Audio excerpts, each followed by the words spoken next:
話劇嘅時間嚇死我，因為我都未睇過嘅呢個。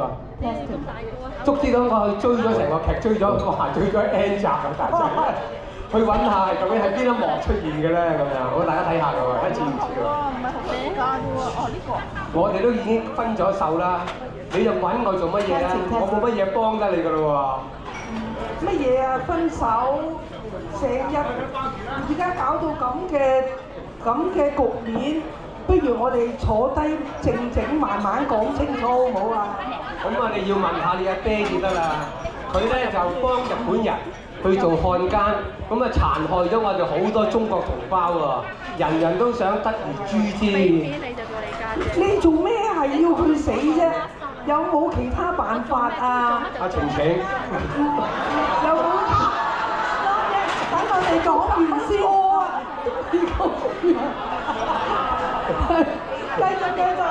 繼續啊！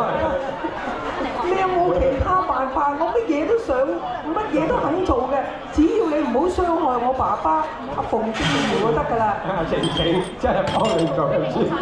嘥你！以前就搞掂啦，係啦，好啦，咁係咪你有冇發夢都叫住阿 Cindy 做晴晴啊？請問？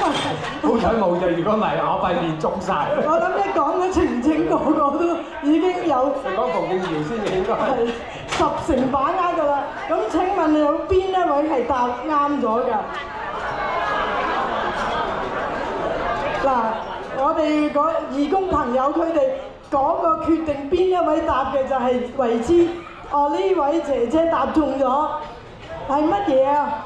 上海灘。上海灘係咪啊？其他嗰啲兩邊阿 Amanda 你嗰邊咧？上海灘。OK， 好。嗱，我哋咧就分咗3個 section， 你哋決定邊一位係答啱嘅？呢個係上海灘，俾個音樂聽下喎。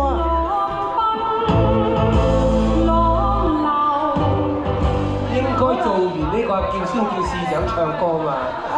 阿市長嘅心，我個 boyfriend 嘅心急。好啦，好多謝我哋俾啲掌聲啊，許文強同埋馮晴晴好唔好啊？多謝晒，都好似爭咗未有條頸巾啫。好啦，跟住。